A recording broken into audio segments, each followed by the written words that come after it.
Number 2 here. This is a cool piece. This is a 6217 World Time.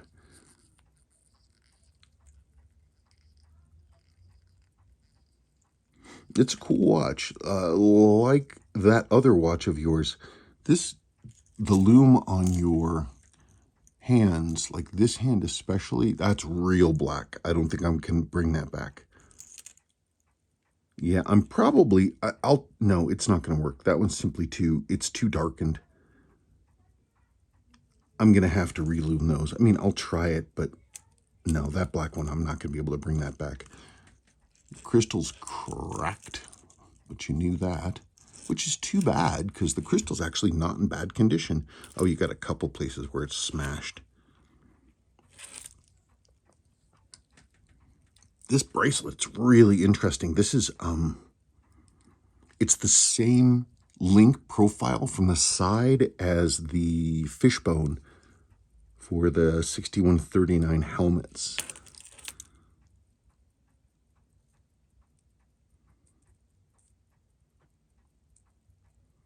Oh, of course, and this is some 6138s. This is a cool watch. It's a runner. It's in good condition. Very unusual case back. But before that, this is, I don't know what bracelet this goes to, but I don't believe it's this watch because it doesn't fit the lug profile isn't right. But it's got, if you look right there, darn it, see that little mark right there? That is the bracelet maker used, that was their logo. And you only ever see that mark on early bracelets made in the mid to later 60s. Solid stainless, though. It's nice. Let me open this up. I'm going to have to pull the bracelet to open it. The fingernail right there, cutout is right here. It's actually supposed to be over here, but people like to align the case back text with the watch. But I'll put it correct. Very unusual. The Canadian Club Society. And the back, I don't know if it's been sterilized. That's not in this Canadian Club Society, that's not an engraving. I'm sorry, that's not stamped. I'm not sure what it is. I think it's actually made that way. Like this was custom printed or custom stamped out, and then and then it was engraved for the initials. That's pretty cool. All right, let me pull the bracelet off. I'm going to pop the case. Oh, I did want to show you one thing. Sorry. So here's that. You can see it. Here's an unrestored example. And you can see it's the same case back, but boy, it has a whole bunch of different printing on it, huh? That's pretty cool. All right, let me get the bracelet off and then we'll snap the cutout. There it is. There's the crystal ring cutout, and there is the case back cutout, right? Let me just double check.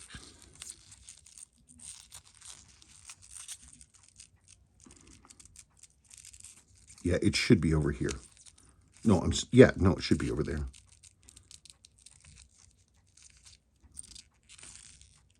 There's a cutout down there. Huh. Isn't that interesting? No, that's the right place for it. Okay. Well, let's get this off. Look at that. They put it right under the lug.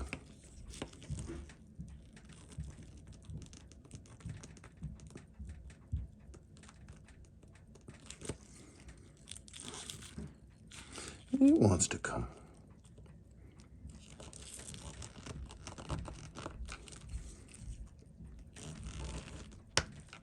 There we are.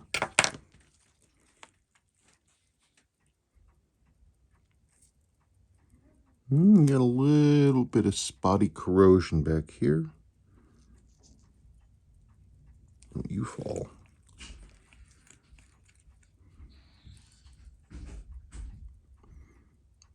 Got a few.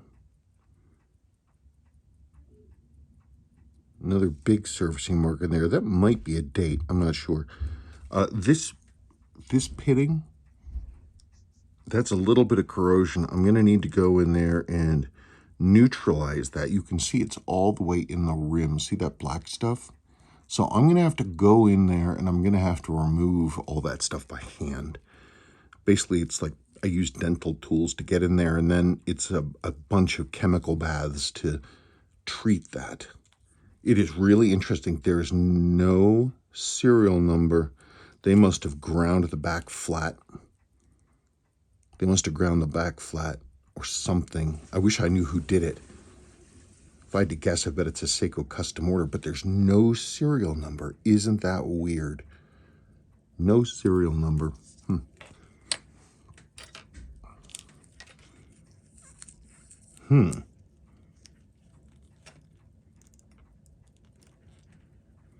It's a 6217, yes. It should, in theory, have orange text. There. This is a 6217. We can see 6217A, 6217A on this one also. But the A bridge, 6217A, is never painted. It's supposed to be orange like that. So someone swapped in, somebody swapped in a weight and a balance cock from not a 6206 or 6205, 6216, 6218, 6246. I'm not going to know until I get in there. I'm assuming I'm going to open this up and it's going to be a regular 6217, and it's just going to be these two. It's not a problem. It really isn't. I mean, if you're nuts, I could go and I could fill this stuff with orange paint, but I sure wouldn't. Yeah, look at your seal. It's ancient. Ancient old seal. Yeah, hard. Well, it's a runner and the movement looks pretty good. We got a little bit more of this corrosion right there. See that? So it's going to need a case rebuild with all new seals. You're going to need corrosion remediation. There's more right there, because I've got to get all that stuff out, and to the point that it's clean metal. Movement's a little hazy, but it looks good. I think it'd probably come out fine. The only other twist is that these crowns are sealed, and just like they're exactly like a 6105 crown, I believe. So I'm going to have to rebuild this. So you're going to have a crown rebuild. You're going to have a movement service. You're going to have a case rebuild with all new seals. You are going to have a new crystal. I don't know if you're going to want these filled to orange. I wouldn't. I mean, I could do it, but ooh, Lord, it's not cheap, because I have to fill each one of these letters individually with correct orange colored paint.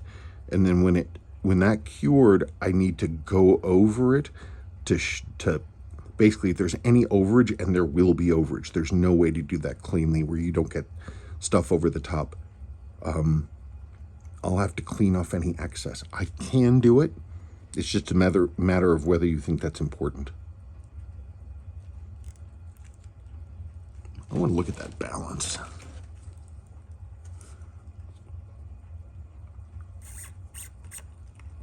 Stop that.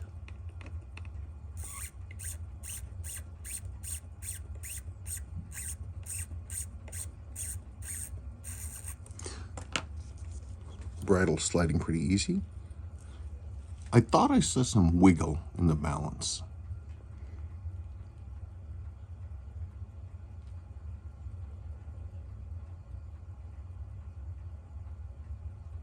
No, it's just a change of the surface color.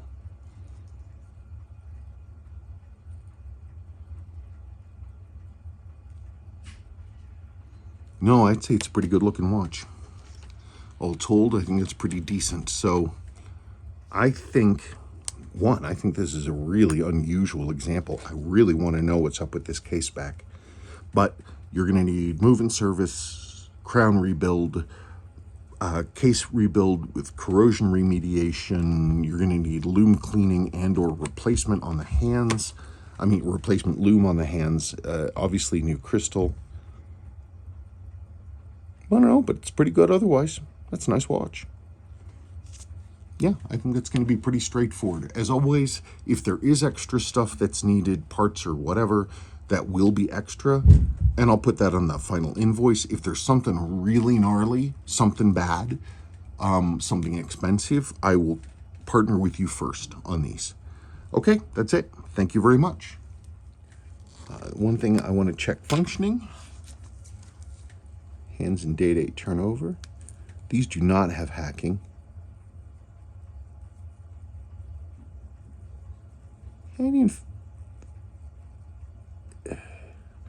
I think it's a little light. I might have to look at your Canon pinion. Let's go forward here.